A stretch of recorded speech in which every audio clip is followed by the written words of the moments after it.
or what I might call Dr. Boyce After Dark. I don't know if you, whatever you want to call it, but I know that we're live at kind of a late hour, but some of y'all are up, especially my friends across the sea. I know I got a lot of supporters over there in England, and you may find this debate to be quite interesting as well. We're going to talk about Idris Elba, and Idris Elba made some comments about the ongoing debate about whether or not Black British actors are taking roles that should be taken by African Americans. There are some people who are upset about this, some people who are upset that others are upset.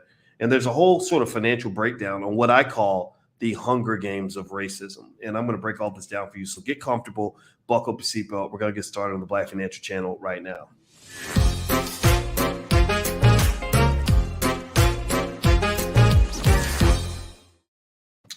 Hey, everybody, what's going on? Welcome to the Black Financial Channel. This is theblackfinancialchannel.com. My name is Dr. Boyce Watkins. I am your friendly neighborhood finance professor.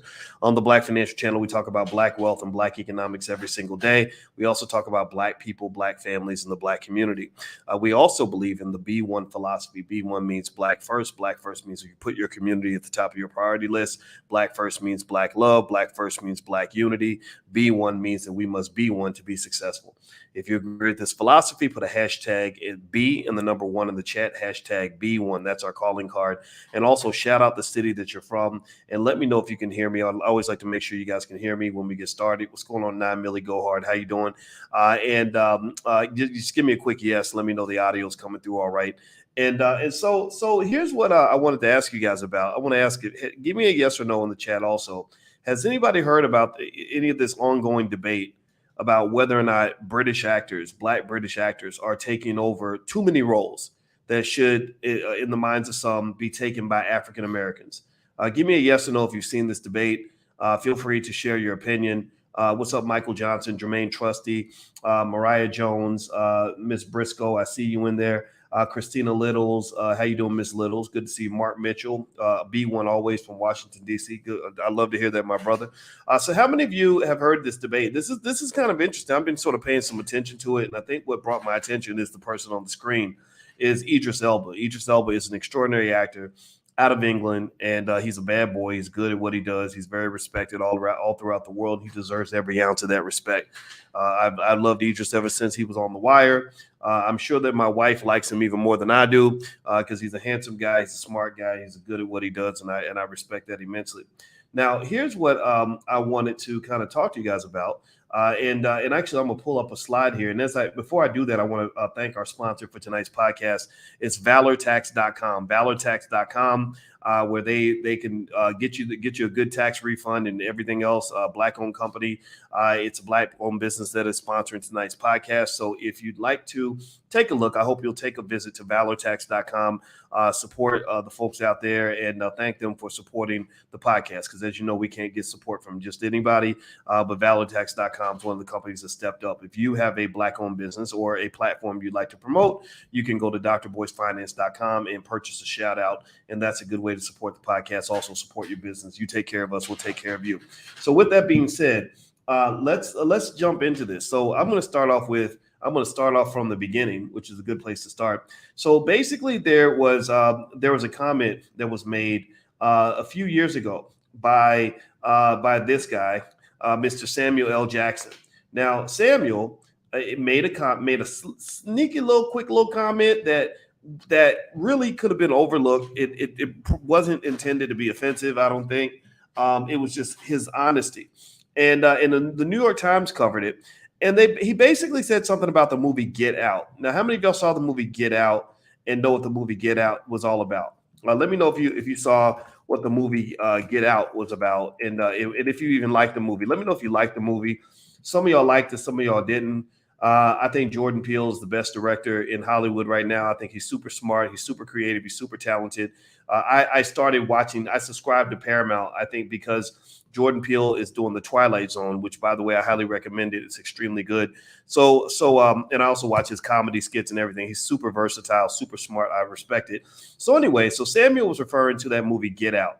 And a lot of us understand Get Out because we've been thinking about Get Out our whole life. You know, many of us have got sucked into this thing called integration, where next thing you know, you're living in the suburbs, you're working around white people. Maybe you got your little white girlfriend, and you finally realize, wait, that in America, you ain't white. You find out the hard way that you ain't white.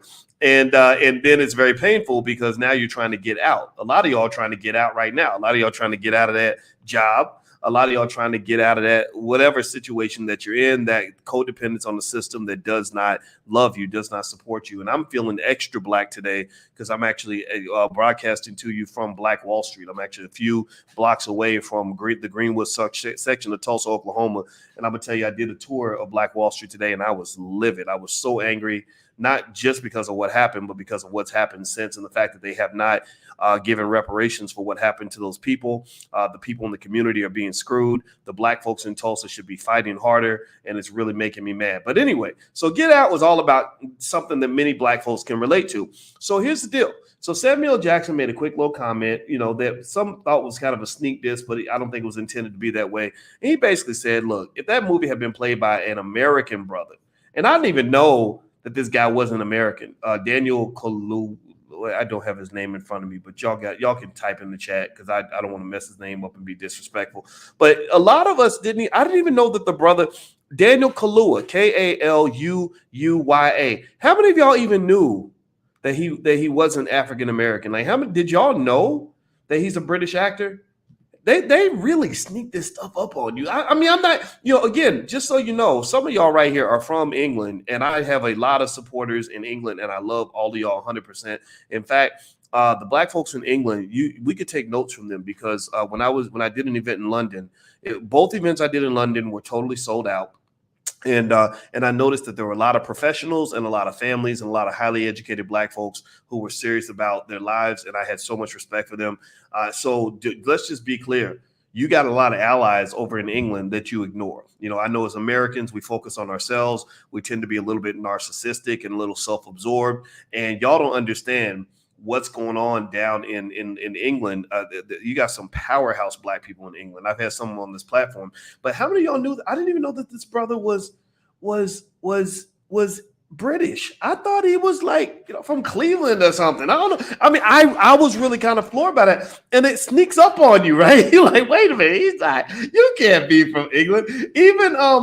Even Idris, when he played Stringer Bell on The Wire, which was the best show ever, probably because he's such a great actor, I don't think any black people knew he was British. I think he talked about it. He talked about how when he would have his British accent, people would be really disappointed, or real dope dealers would walk up and ask for advice on how to run their drug business because they saw him play Stringer Bell, which is like weird. I mean, I hope we ain't that stupid. That kind of makes us look kind of crazy. But anyway, so Samuel Jackson basically said that he feels like that in that movie Get Out, that if that role had been played by an African American brother, he would have really understood what that guy was going through. He could have really related to the character a little bit better than this guy, Daniel Kaluuya. And I'm gonna say this, I think Daniel is a great actor. He's he's in everything. I mean, he's in all the Jordan Peele movies. He was in what was that other one? He was in Black Panther, duh. And he's great at what he does. But when I saw Get Out, I wasn't moved by his performance in Get Out. I don't know. I really didn't feel like he really captured the essence of the sheer pissed officity and sheer terror that a black man might feel in that situation. I just don't know if he got it. I think who got it was that comedian, that other brother, the brother that was warning him, like, those white folks will kill you and eat you, and like just saying crazy stuff. Like he was more relatable, right? I understood him. I did not understand Kaluuya's character. And now to some extent, I will say he reminded me of the guys I know who will go and, date the white girl and think nothing of it, and blend in, join the white fraternity, think nothing of it. And then one day they get that Paul Mooney wake-up call. You know what I'm talking about. Y'all know what I'm talking about? The Paul Mooney wake-up call. I'm not going to use the N-word because it's too late for that. But literally they get that wake-up call. Then suddenly they become super pro-black. Anybody know anybody like that? Where literally they're like the biggest Uncle Tom ever. and they're telling you racism doesn't exist and that you're overreacting and that you're crazy. And then they experience racism and they can't handle it, like it really shatters them. And I've seen people like that. In fact, there was a brother about 10 years ago who was a cop who went on a killing spree. He went on a killing spree with other cops. I don't know if y'all remember that, but his name was Christopher something. And if you looked at his life, he kind of fit that description in terms of a black man who really forgot that he was black. And I think that that's what racism does to you in America and beyond, is it can lull you to sleep. I think that we overreact to the wrong things and we underreact to the right things. I think we underreact to things that we should be reacting to, but we overreact to the things that aren't such a big deal. And that's just my 2 cents. Christopher Dorn, was it Dorn? I think it was Doran or something like that. Dorn, Dorn, but it's close. That's close. Black World TV. Yeah. Christopher Dorner. Thank you, Arlie. Yeah, Christopher Dorner. Look up his story. Look up Christopher Dorner's story. That story was unbelievable. Unbelievable. I mean, crazy. It was. I don't even want to talk about it because it's like traumatic. It was traumatic to watch. But anyway, let me move on. Do me a favor, hit the thumbs up button. Thumbs up. Share, subscribe. And I want to remind you that Valor Tax is our sponsor for tonight. So I'm going to thank Valor Tax for sponsoring tonight's podcast. If you'd like to sponsor, you have a black-owned business or you have a platform you want to promote, feel free to go to drboycefinance.com and you can purchase a shout-out, and I'll be happy to shout you out. Also, I have to do the quick little public service announcement to let you know that I guess because of the size of our platform, there are people out here pretending to be me that are coming into your inbox. They're hitting thousands of you and asking you for money. That is not me. I'm not going to share a phone number or WhatsApp number and say, hey, call me and whatever. If you think it's me, then ask me for a face-to-face Zoom meeting. And if I show up to the Zoom meeting and you see me talking to you, then you believe it's me. So I want to warn you just so that nobody gets hurt or anything like that. All right. So here's what's interesting, right? So I did some research on this, and there was an article that I found in BuzzFeed. And it was all about the rise of the British actor in America. And it's interesting. It was an interesting piece where they talked about these, great British actors, a lot of actors we didn't even know were British, who've come to America and really taken on some heavy roles. Some of them have taken on iconic roles. If I'm not mistaken, I believe Harriet Tubman was played by a British woman. Martin Luther King has been portrayed by British actors. And there are some American actors and just American people in general, foundational Black Americans, who are a little bit salty about that, who kind of feel like this is not cool. And I didn't know what to think. It was kind of a tough one. I had to process it for a minute because, I think about all the people in England that have been so kind to me. When I went to London, I just kid you not, I never felt more welcome than I did when I was there. The Black people there were so extraordinarily kind to me. And here I was over in London making money in London, right, as an American. And nobody gave me any problems. Everybody was fully supportive. So I really am hesitant to say that a British actor can't come to America and do their thing. I also believe in the diaspora. I believe that we should find reason to be connected. I think we should find reasons to support each other as opposed to doing things that are going to be divisive. Now, there's another side to that, and I want to share some of this. So, number one, I took a poll. I wanted to see how you guys felt. So I took a poll on my Twitter page. My Twitter is Dr. Boyce Watkins 1. I'll put that on the screen in case you guys want to follow me on Twitter. I like putting things up there that'll challenge you to think. Some things I say will probably going to piss you off, so just be ready to be pissed off a little bit sometimes. But just know I'm always challenging you. I'm going to give you what's in my brain, no matter what it is. And on Twitter, I took a poll and I basically just asked, how do you guys feel about this? And I said, how do you feel about British actors playing Black American roles? 19.9% of you said, I think it's fine. 41% of you said, I don't care one way or the other. 39% of you said, I don't like it. So basically, out of the 59% of you who actually had an opinion that you either liked it or don't like it, it appears to me that roughly 2/3 don't like it. 2/3 of the people that have an opinion have a negative opinion about it. However, 41% of the respondents said that I don't care, right? So that a little bit less than half just don't give a shit.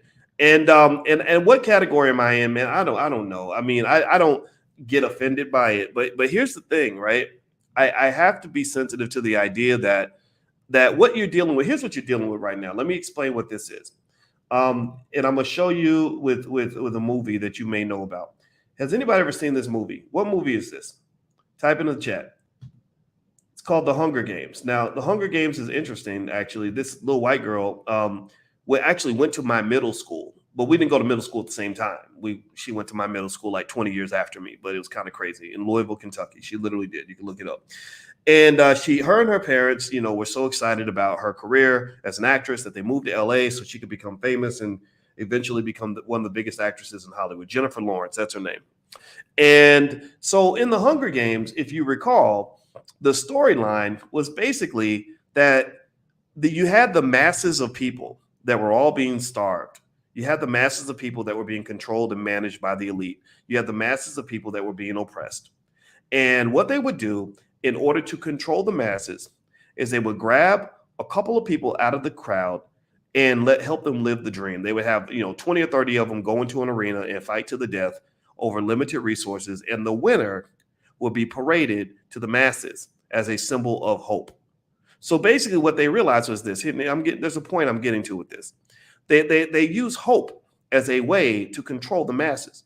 They use hope the same way they control the masses of millions of black boys by parading LeBron James and Steph Curry around to them, saying, hey, if you give your whole life to playing basketball, if you come to basketball camp like all the other million black boys, you could be the next LeBron, you could be the next Steph, knowing that 99.9% of them will never, ever make a nickel playing basketball. But still, you sold them on hope, so hope causes them to abandon all of the real possibilities to become wealthy, to abandon all the real possibilities to become an asset to the community, to abandon all the real possibilities that involve them achieving educational success or whatever they need in order to be an adequate husband and father. They abandon all of that so they can invest everything they have into becoming the next LeBron. So when I look at acting, so the key element here is when you have a lack of resources and a lack of opportunities, and you get people who are in the oppressed category to turn against each other, to go out there like in the Hunger Games, because there were limited resources for everybody. Everybody's talented, everybody's working hard, everybody's skilled, but only a couple of you can survive. Then suddenly that person who should be your ally becomes your enemy. This is good old-fashioned divide and conquer. This divide and conquer is used all throughout the world. It's been used all throughout Africa when in Rwanda, when the Hutus and the Tutsis were slaughtering each other. That's what was going on. In America, you got y'all Negroes fighting over Democrat Republican nonsense. I dare you to ever tell me that you stopped speaking to your relative because they were not a Democrat like you or they were not a Republican like you. If you do that, just so you know, I'm not gonna really slap you in the real world, but I'm gonna slap you inside my mind. In my mind, I'm slapping the shit out of you because in my brain, I'm thinking, why in the hell would you drop somebody who loves you over something as stupid as American politics? Why would you stop speaking to your cousin who babysat you in 1988 over the fact that your cousin became a Republican and you can't understand how anybody in their right mind would ever vote for Donald Trump? Well, that ain't your business. This is a free country. Your cousin has a right to vote for whoever they want. Stop cutting off your loved ones over these divide and conquer tactics that are used by white society to keep black people divided from each other. I will love you whether you are a Democrat or a Republican as long as you put black people first and the black community first. Let's move on. Hit the thumbs up button. Thumbs up, thumbs up, thumbs up, share, subscribe. In case you just came in, we're speaking about a recent comment Idris Elba made in response to a criticism that too many British actors are taking American roles. Now let me just say this, what Idris said as you hit the thumbs up button and as you subscribe. One thing Idris said that was really interesting was he used the words unintelligent to describe the debate around British actors. I didn't like that language. I didn't like that language at all. I think he, let's see here. This is on, where did I read this? Actually, it was on BET. BET, that white-owned network that pretends to actually represent black people, but really they're selling black people. They're not serving black people. They're selling them. He says that the conversation around black British actors taking on roles typically played by black Americans is an unintelligent argument.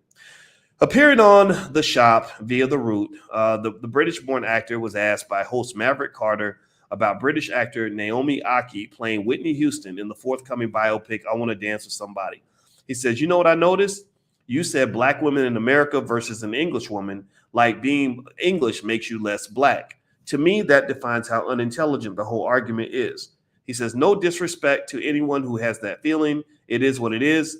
But the fact is, we're all black. But amongst ourselves, we want to point fingers because we come from a conditioning that makes people just make sure where you're from, and are you authentic from where you're from? How black are you?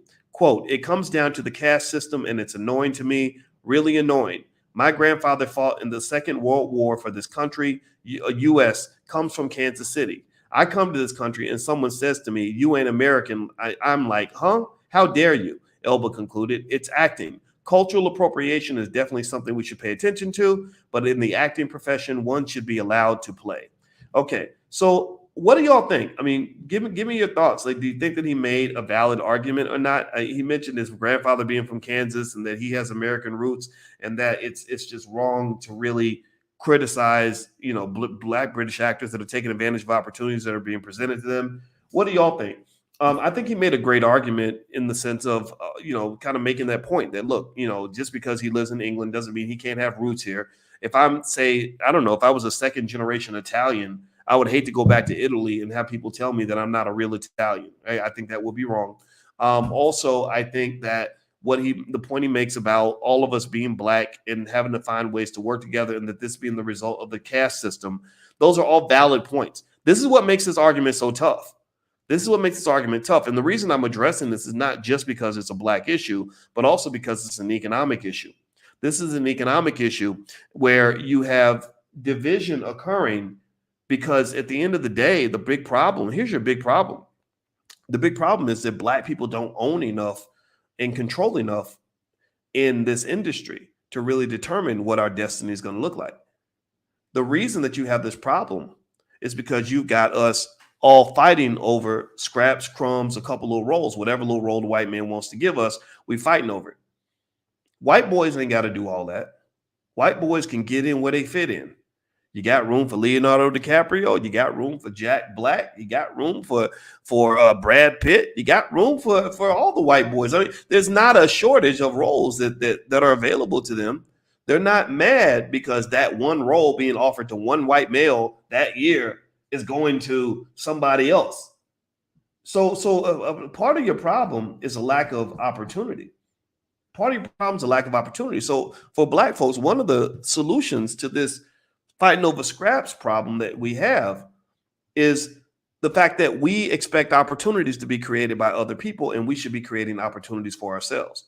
In fact, a lot of the reason, and this was mentioned in that BuzzFeed article, the rise of the black actor, the rise of the black British actor in America, they mentioned in the first couple paragraphs that there are limited opportunities for British actors in England. So I would also even challenge the actors in England. Are you creating opportunities for yourself? Are you developing studios, Idris? I mean, Idris, you are, what's Idris's income? I'm going to put Idris on the spot here. And Idris, if you hear this, you are welcome to come on the podcast. I'd love to hear your point of view. I respect you immensely, brother.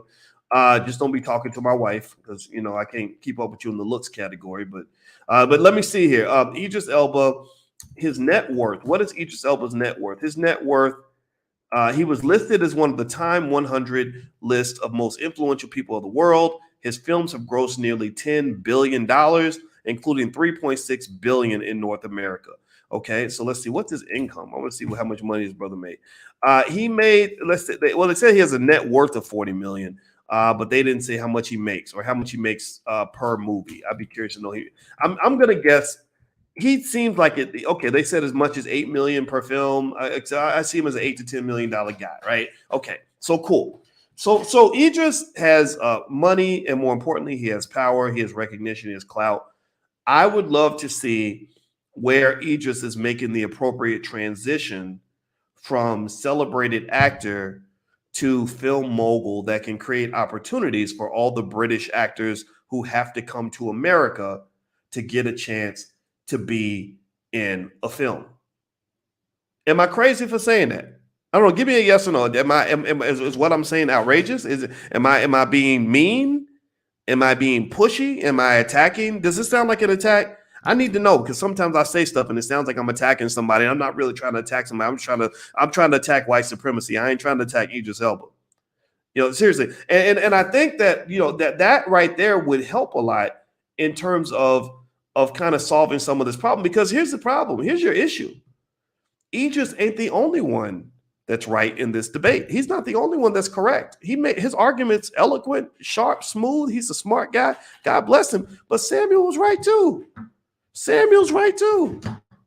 Who better to reflect the African American experience in film than the African American? And let's just be clear, this is something that my British friends brought to my attention when I was in England. They explained to me, they said, when you're a black American in England, you get treated better than a black person who is actually British because they can tell from your accent that you're a foreigner. So because I'm a foreigner, I get treated better than the native black people that are there. And then I said, well, that's crazy because in America, you get treated better with your British accent than African Americans get treated with our American accent.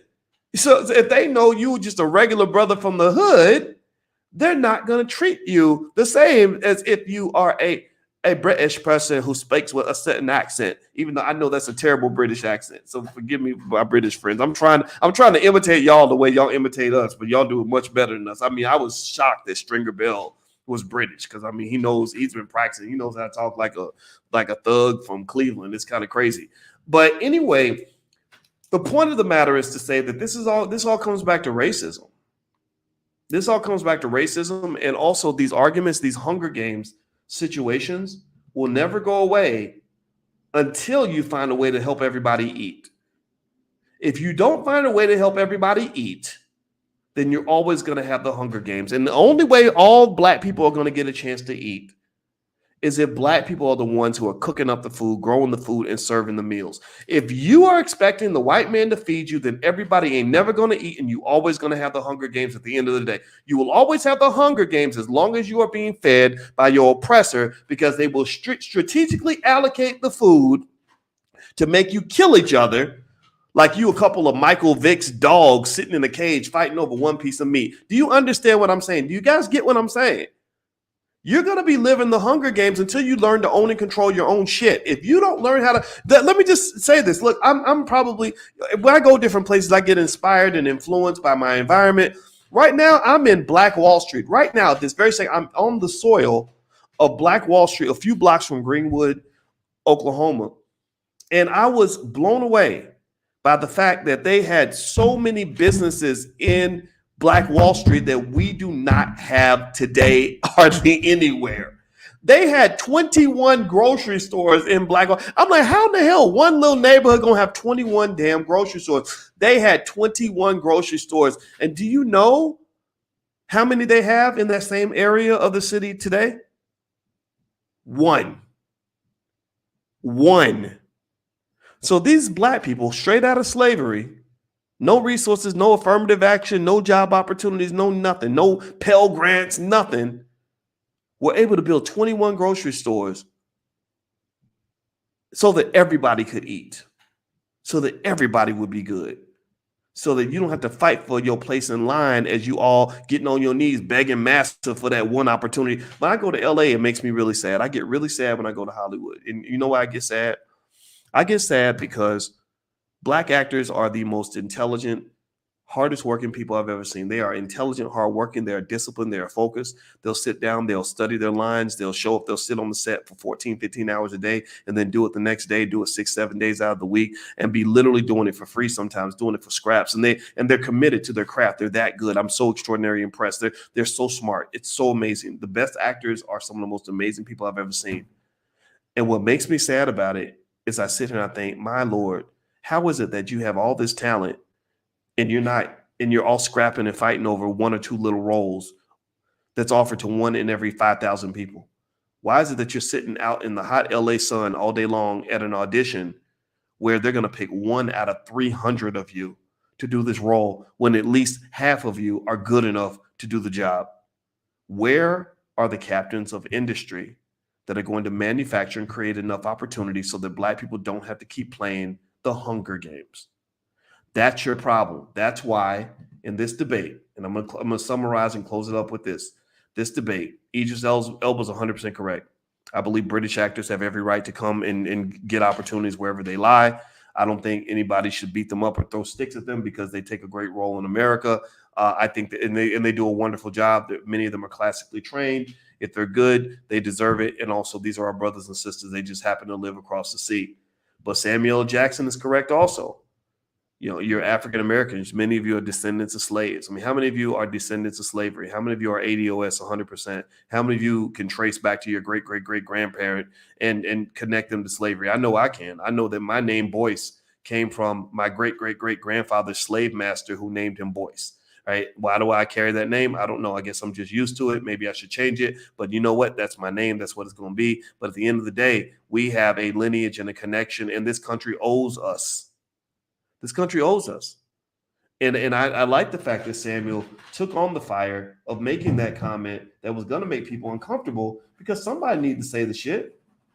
Somebody needed to say the shit. I mean, I don't blame black actors who get offended and annoyed, when people somehow think that because the black actor is from England, that they're classier and better. Because you're right, they have really great proper grammar and everything, and it kind of, and we can't always match up to that. But I mean, come on, man. When you look at a movie like Get Out and you saw the role that was played there, that was a perfectly defined role for an African American. That was a role that an African American has lived. I mean, a lot of y'all like that movie because you're like, oh man, I lived that. I know that feeling. I've gone through that. Right. So I just kind of think that there has to be nuance in this conversation. It's a tough conversation to have. And the ultimate solution at the end of the day is this. I have daughters, right? And I'm their bonus dad. They have a dad too, of course, and then I'm the bonus dad. And we get into situations where the girls start fighting over stuff and they start arguing over an outfit or a pair of shoes or whatever. And here's the thing: the way I can solve the argument most of the time is I can just go buy a second pair of shoes because I have enough money. If they're fighting over a cheeseburger, I can just buy another cheeseburger, and then the fight is over. The problem for black people is that we can't afford to buy another cheeseburger. We don't have the skill to cook another cheeseburger or to get another pair of shoes. So we're all fighting over a very limited number of opportunities, which makes us divide and conquer. And so, to Idris's point, it does connect back to that caste system because they do not win. They cannot, this white supremacy thing cannot work when black people are united. So they must keep you divided in order for them to maintain the upper hand. And that's exactly what's going on right here. And I see right through it. And I hope that you see it too. Okay. All right, guys. So once again, I want to say thank you to our sponsor for tonight's podcast, valortax.com. I hope that you go check out valortax.com. Tax time's coming up. So, or not coming up right away, but pretty soon you're going to get your taxes back. So go check out valortax.com. And if you'd like to sponsor a podcast, get a shout out, feel free to go to drboycefinance.com and you can purchase a shout out. Also want to remind you, don't forget that we have the All Black National Convention coming up October 28th through the 30th. And a lot of you actually come from England and other places around the world. It's an amazing conference. We're going to cover everything from crypto to relationships to investing to politics. We're having speed dating. We're having all kinds of stuff. There's a whole kids track. So if you'd like to get your convention tickets, you can go to boycewatkins.com. You can also on that page find out how to be a volunteer. Volunteers get in free, but you got to go through training. And so if you'd like to apply to be a volunteer, that link is on that page as well. Or if you'd like to apply to be a vendor, that link is there. And also, of course, don't pay full price for your hotel. We have a major deal with the downtown Sheraton Hotel. They've agreed to cut your price significantly. So do not pay full price. Okay, guys. So we look forward to seeing you at the convention. Please hit the thumbs up button, share, subscribe on your way out. I'm out of here. I'll talk to you soon. And please have a wonderful day. I'll talk to you guys tomorrow. Take care now. Peace.